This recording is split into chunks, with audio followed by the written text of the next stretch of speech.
Okay.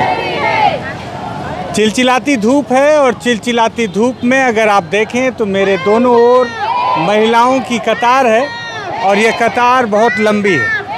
ये कतार आज एकजुट होकर बहुत लंबी कतार बनाकर जगदलपुर शहर के बीचों बीच अपनी मांगों को लेकर चल रही हैं। ये आदिवासी महिलाएं हैं, इनके साथ आदिवासी पुरुष भी हैं और इनकी मांग क्या है जो सरकार नहीं सुन रही, इस पे बातचीत करेंगे। नमस्कार, मैं विकास तिवारी हूं और आप बस्तर टॉकीज देख रहे हैं। दरअसल ये छत्तीसगढ़ महिला पुरुष मध्याह्न भोजन रसोइया संघ है। अब आप सोचेंगे कि छत्तीसगढ़ की महिला पुरुष मध्याह्न भोजन रसोइया संघ क्या है। मैं आपको बताऊं कि ये जो बुजुर्ग महिला आप देख रहे हैं, ये जो आदिवासी महिलाओं को देख रहे हैं, दरअसल जब छत्तीसगढ़ के सरकारी स्कूलों में बच्चों को पढ़ाने के लिए बुलाया जाता है और इस दौरान बच्चों को भोजन दिया जाता है, जिससे कि बच्चे जब दोपहर में स्कूल में आए तो उन्हें भोजन की व्यवस्था की जाए, तो भोजन देने का जिम्मा इन्हीं बुजुर्ग और इन महिलाओं और इन पुरुषों के हाथों में होता है। अब इनकी मांगे हैं और बताया जा रहा है कि कितने दिन से आप लोग हड़ताल में? 41 दिनों से। सॉरी, 41 दिन से ये लोग हड़ताल में हैं। अब लगेगा कि अमूमन देखा जाता है कि सरकार बदलती है तो लोग लगातार हड़ताल करते हैं, अधिकारी कर्मचारी और शासकीय लोग। तो आप सभी सोच रहे होंगे कि ये लोग भी अपनी बेफिजूल की मांगों को लेकर हड़ताल में होंगे। इनको नौकरियां मिल गई हैं, इसी वजह से हड़ताल पे हैं। तो ऐसा हर बार नहीं होता। इनकी मांगे अब जब आप सुनेंगे तो आपको लगेगा कि वाकई में जायज़ मांगे। दादा, आपका नाम क्या है? मेरा नाम अरविंद कुमार सिन्हा है सर। अरविंद कुमार सिन्हा जी।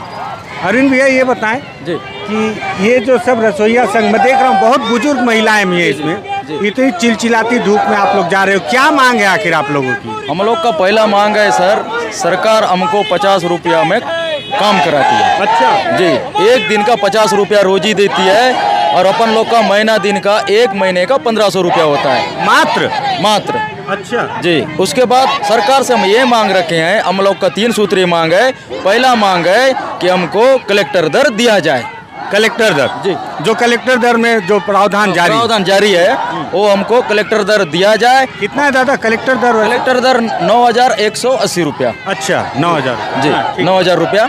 तो उसके बाद दूसरा मांगे है, हमारा जो रोसिया भाई बहन जहाँ खाना बनाते हैं और दर संख्या कम होने पे निकाल बाहर किया जाता है, उस पर प्रतिबंध लगाया जाए। और तीसरा मांगे है, नहीं कैसे निकाल बाहर कर दिया जाता है? मतलब दर संख्या कम होने पर, बच्चों की दर संख्या कम होने पर उसको बैठा देते हैं घर में।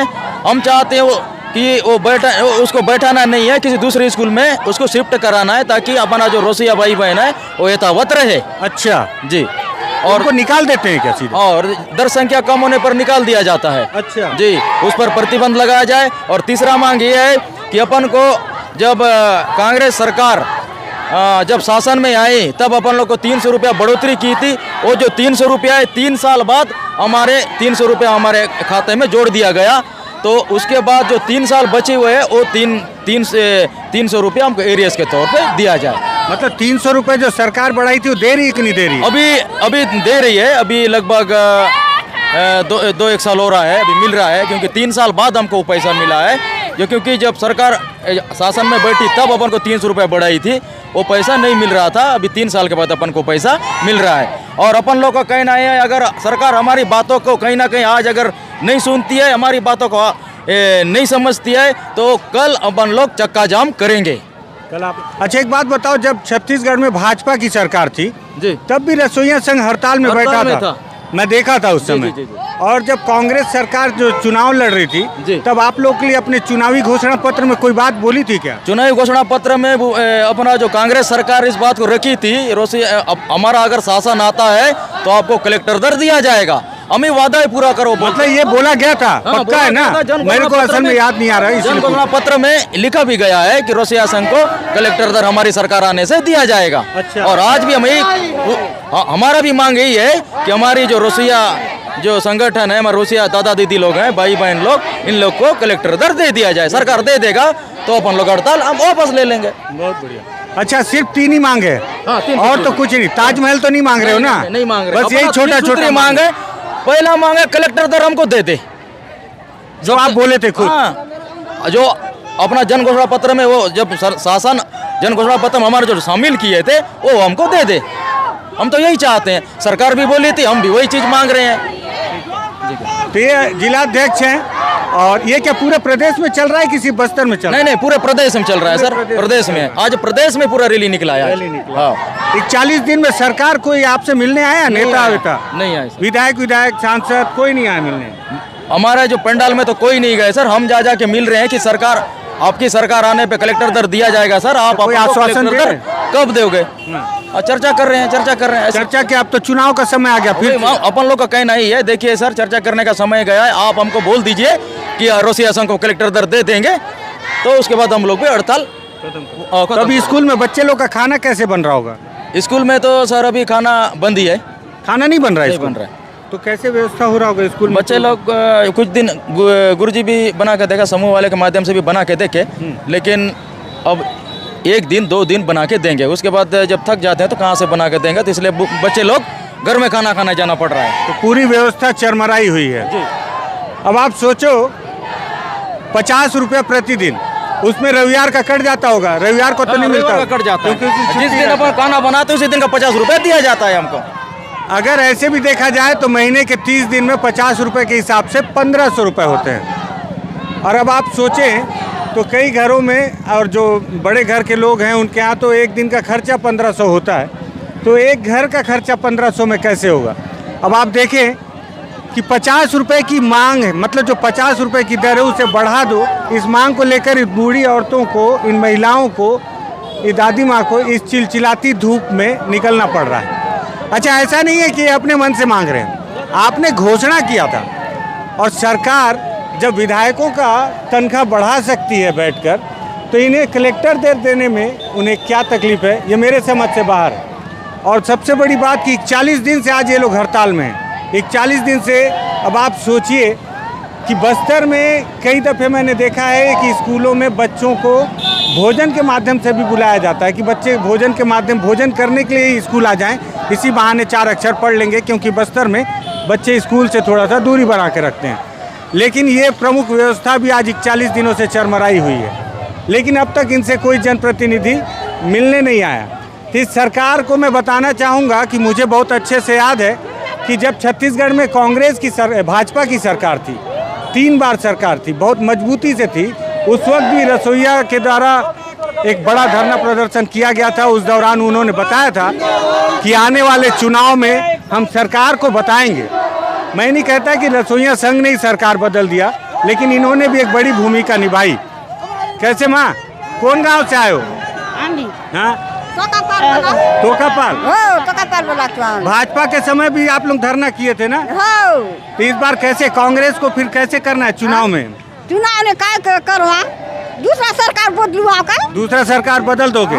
ये सरकार तो झूठ बोल रही है ना? झूठ बोले से हम दूसरा सरकार बदलू ये सरकार के हम चेंज करू। हम तो गोट के नहीं माने सरकार, हम तो गोट के नहीं माने। हम मैदान बदलू, हम इतना लड़ू थकलू से हम जानू का 1.5 महीना 2 महीना होली हम जानू इतना समझू दकू से हम तो कितना दुख डर जाए से, हम तो कितना पैसा खर्चा होए से। हम 50 रुपया रोज का जाम का तो हूँ से देखलू, हम इतना परेशानी हूँ से, हमके कितना इज्जत लागे से, हम कितना शर्म लागे से। 50 रुपया रोजी हम मना दिले 1500 तो कपाल निकला उसे होता सारू सर हम जाऊँ से। आई कसन सही बात आई कसन, झूठ तो ना है। 1500 ने तो घर नहीं चले, अब घर चलुआ सेठ साहूकार मन के तो 1500 एक दिन चो खर्चा है, आई कसन झूठ तो ना है, सही है, सत्य बोलते। हाँ सत्य बोले सुनाई का हमके कहीं नाम गाँव नहीं है। 1.5 महीना हो गया तो हमके कहीं भी नहीं सुने हमके काम से गोट के। तुम तो सांसद कौन आया है? सांसद कौन आया तुम चो? ये उनके किरिक नहीं जाने ना। दीपक भाई, हाँ ठीक, 44 दीपक भाई के भी इलो तुम चले हम चला के केबे उठ वोट का बोलो लेबे वोट आए ये तो लगावा ये दे पैसा बोले दे हमके झूठ बोलू आए। आए कसर हमके ये नाम झूठ बोलू आए।